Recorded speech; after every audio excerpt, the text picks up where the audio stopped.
Former President Rodrigo Roa Duterte was arrested yesterday.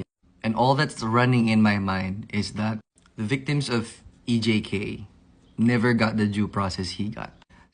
Madalas bukang bibig ng mga tao ang due process sa internet ngayon. But do they really know what due process is?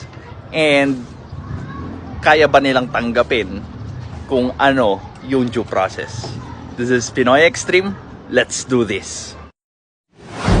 This is Pinoy Extreme.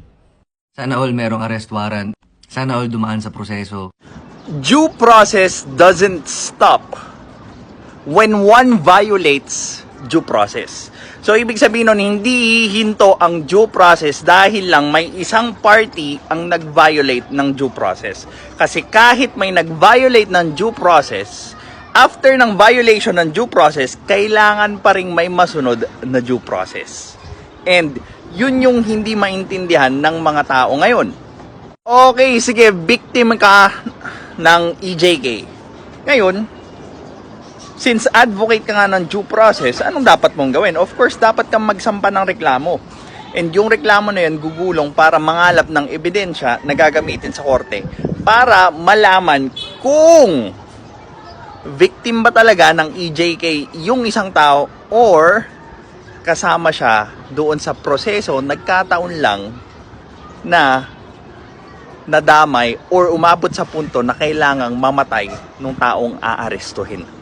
And ang hindi maiiwasan kasi doon minsan, pag may aarestuhin, ay pwede itong arestuhin habang bayolente, lumalaban, or may armas.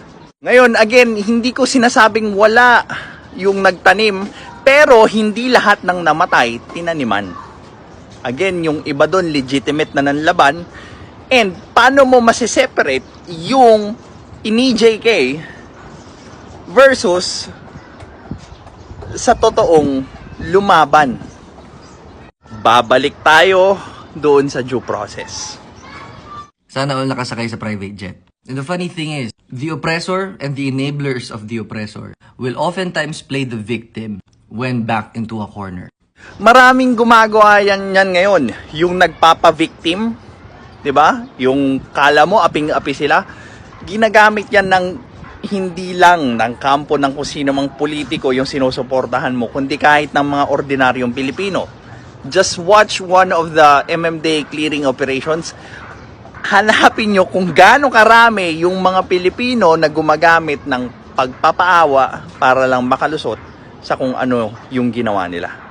So sana, pag yung mga leader na sinusuportahan natin ang gumamit ng ganong taktika, sana malaman din natin or mapansin natin para at least ma-call out natin. Hindi lang yung ibang tao na hindi natin kapanalig, hindi natin kakampi, diba? Hindi natin kakulay.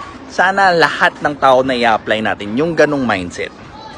Please understand that you are not being persecuted. Justice has finally just caught up, albeit a little late. Well, another thing na parating misconception when it comes to due process is akala ng mga tao automatic nakakampi sa kanila yung resulta nung investigasyon, nung pagdinig, nung due process. Kaya, pag natalo sila, what they do is that they do not make an appeal. They try to bring it or bring more emotions to it instead of confronting or doing what is right.